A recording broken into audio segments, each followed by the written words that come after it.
کامل جیسے کہ امیر المومنین ہے ویسے ہی امام حسن ہے، امام حسن میں بھی وہی کمال ہے۔ تو اگر خاموش ہیں اور ان کے معجزات آپ کی نظروں میں نہیں ہیں، آپ کو معرفت نہیں ہے، تو آپ یہ انکار نہ کریں کہ ان میں وہ قوت نہیں پائی جاتی، یہ جو ہے اس طرح کے نہیں ہیں، ورنہ آپ ہلاک ہو جائیں گے۔ تو ایسے ہی ہوا کہ جو لوگ یہ سمجھتے تھے کہ یہ اس طرح کے نہیں آئے تو وہ امام حسن کی امامت سے انکار کر دی، کیونکہ نہیں دیکھ پا رہے ہیں کہ اس طرح کے ہیں۔ کیوں نہیں ہے صاحب اس طرح کے؟ دیکھیے علی نے تو جنگ کی تھی اور انہوں نے جنگ نہیں کیا، صلح کر لیا، اس طرح کے نہیں ہیں۔ تو جب صلح کر لیا تو ان کی وجہ سے ہمیں ذلت ہوئی، اس لیے مذل المومنین ہیں، لہذا ان کے خلاف ہو گئے، ان کی امامت سے انکار کر دیا، ہم نے امام نہیں مانتے۔ امامت کا تقاضا یہ ہے کہ یہ جنگ کریں، جہاد کریں۔ امام نے صلح کر لی۔ اب یہ سمجھ لیجئے کہ جیسے یہاں پہ لوگ شک کر گئے اور امامت سے انکار کر گئے، ٹھیک اسی طرح جیسے رسول اللہ جب جنگ کے بعد صلح کر رہے تھے تو وہاں مومنین جو تھے، مسلمین جو تھے، ان میں جو مومنین تھے بالکل اپنے پر اڑے ہوئے تھے، جو مسلمین تھے شک کر گئے، اور یہاں تک کہا کہ اتنا شک کبھی ہوا ہی نہیں جتنا آج ہوا ہے۔ تو جس طریقے سے رسول اللہ جو ہیں وہ تمام مسلمین و مومنین کے لیے آزمائش ایمان تھے، ویسے ہی امام حسن علیہ السلام اپنے چاہنے والے مومنین کے درمیان آزمائش ایمان ہے۔ تمام مومن جو دعویٰ کرتے ہیں کہ ہم علی ابن ابی طالب کی ولایت کے قائل ہیں، ان کے لیے آزمائش ایمان حضرت امام حسن علیہ السلام۔ اب جو ان کی امامت کا قائل ہے اور ان کے مظہر کامل صفات الہیہ کو جانتا ہے وہ مومن ہے، اور جو اس سے انکار کرتا ہے وہ مومن نہیں ہے، ایمان کے دائرے سے خارج ہے۔ اور یہ اماموں کا فرمان ہے کہ رسول نے بھی فرمایا کہ من انکر واحدا منا، ہم چہاردہ میں سے کسی ایک کا اگر کسی نے انکار کیا اور انکرنا تو اس نے ہم سب کا انکار کر دیا۔ تو یہ نہ سمجھئے کہ ایک کو مان لیا اور ایک کا انکار کر دیا تب بھی آپ رہ جائیں گے شیعہ۔ اگر غدیر میں علی کو مان لیا اور صفین میں آ کر حسن کا انکار کر دیا تو جیسے ایسے ہی ہو جیسے غدیر میں نہ ماننے والا تھا، جس نے نہیں مانا تھا اس نے کہا تھا کہ یہ آپ اپنے سے کہہ رہے ہیں یا رسول اللہ سے کہہ رہے ہیں، تو اس طریقے سے آپ بھی مستحق کے عذاب ہو جائیں گے، کیونکہ ایک کا انکار سب کا انکار ہے۔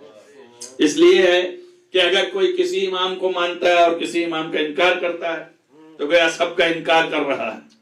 6 اماموں کو مانتا ہے 7ویں کو نہیں مانتا تو انکار کر رہا ہے، 4 اماموں کو مانتا ہے 5ویں کو نہیں مان رہا تو انکار کرتا ہے، 8 اماموں کو مانتا ہے 9ویں کو نہیں مانتا ہے تو انکار کر رہا ہے، 7ویں امام تک مانتا ہے 8ویں کو نہیں مان رہا ہے تو انکار کرتا ہے۔ اس طرح کے 14 فرقے ہو گئے شیعوں، کہ اس لیے کہ اسی طرح کے وہ شیعہ کہلاتے ہیں۔ کیوں؟ اس لیے کہ ولایت علی مانتے ہیں، یہ علی مولا ہیں، مگر اس کے بعد ائمہ کو نہیں مانتے۔ تو کوئی واقفیہ ہے، کوئی زیدیہ ہے، کوئی اسماعیلیہ ہے، یہ سارے فرقے ہیں الگ الگ یاد کیے گئے۔ صرف فرقہ حقہ جو ہے وہ اثنی عشریہ ہے، جو 12 اماموں کے مسلسل قائل ہے۔ یہ 12 ہمارے جانشین اللہ کے طرف سے رسول اللہ کے جانشین ہیں اور ہم ان کی امامت کے قائل ہیں۔ ان میں سے 12 میں سے دوسرے امام حسن علیہ السلام حتیٰ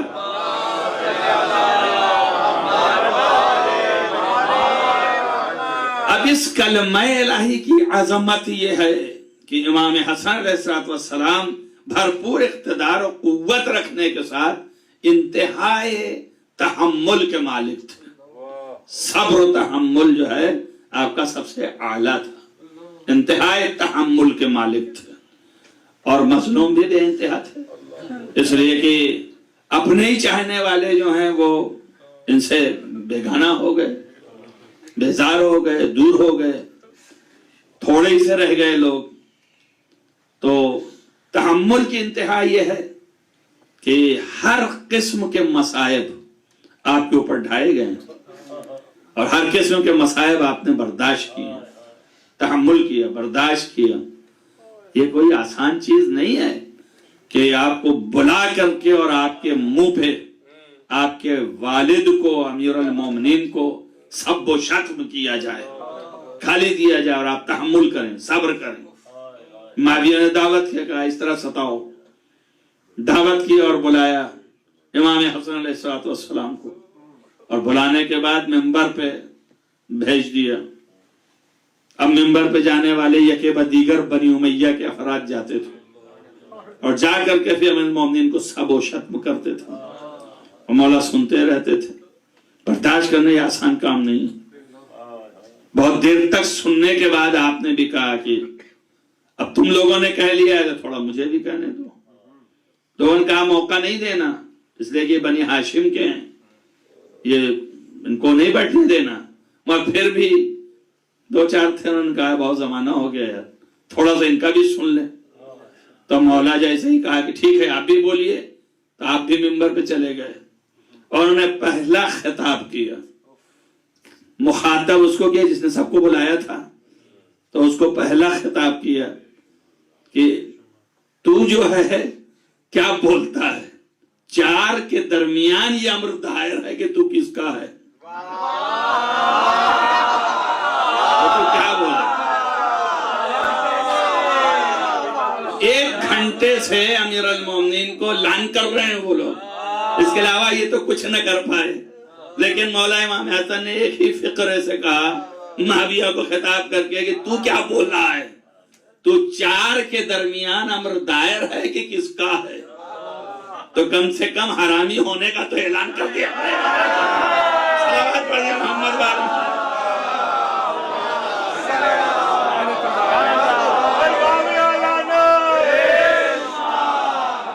اور ظاہر ہے کہ اسی طریقے سے عثمان کا بیٹا تھا، اس نے بھی کچھ امیر المومنین کی شان میں گستاخی کی تھی. تو آپ نے اس کو خطاب کرتے ہوئے کہا تیری مثال تو اس مچھر کی طرح ہے کہ جو مچھر کسی پیڑ کے شاخ پر ہے اور دوسری شاخ پہ جانا چاہتا ہے تو کہہ رہا ہے درخت سے کہ تو اپنے کو بچانا کہ میں آ رہا ہوں. توجہ کرو، مچھر شاخ پہ آ رہا ہے تو کہہ رہا ہے تو اپنے کو بچانا کہ میں آ رہا ہوں. تو ظاہر تیری مثال ویسے ہی ہے کہ نہ درخت کو پتہ چلے گا کہ کب آیا اور کب گیا، تیرا وجود ہی کیا ہے. قرآن نے فرمایا کہ تو سقیف و ضعیف ترین وجود کا نام ہے تیرا. تو ہے کیا چیز. اس کے بعد بھی آپ نے فرمایا کہ اما یبن سمیہ، اور یہ جو ہمارے ابن عاص تھا تو بول ہی نہیں سکتا ہے. بس جیسے ہی کہا اس نے پلٹ کے معاویہ کا منع کیا تھا نا کہ نہ بیٹھنے دینا، ورنہ سب کے آبا و اجداد کی سب کی پیدائش کھول کے رکھ دیں گے. اب آپ سمجھ لیجئے کہ کم سے کم اتنا حق تو ہم کو ہی پہنچتا ہے جب امام حسن علیہ السلام بنی امیہ کے دربار میں ان کے حقائق نہیں چھپائے تو میں منبر سے کیسے چھپا دوں.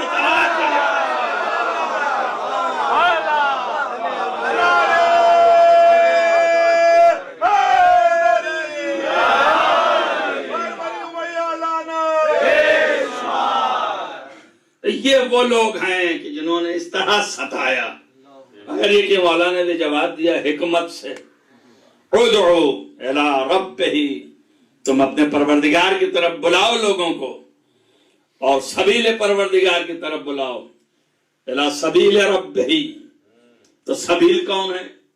سبیل تمام تاریخوں میں، حدیثوں میں، روایتوں میں سبیل سے مراد امیر المومنین، ان کی طرف دعوت دو، ان کی ولایت کی طرف، بالحکمت والموعظۃ الحسنہ، حکمت سے اور موعظہ حسنہ سے.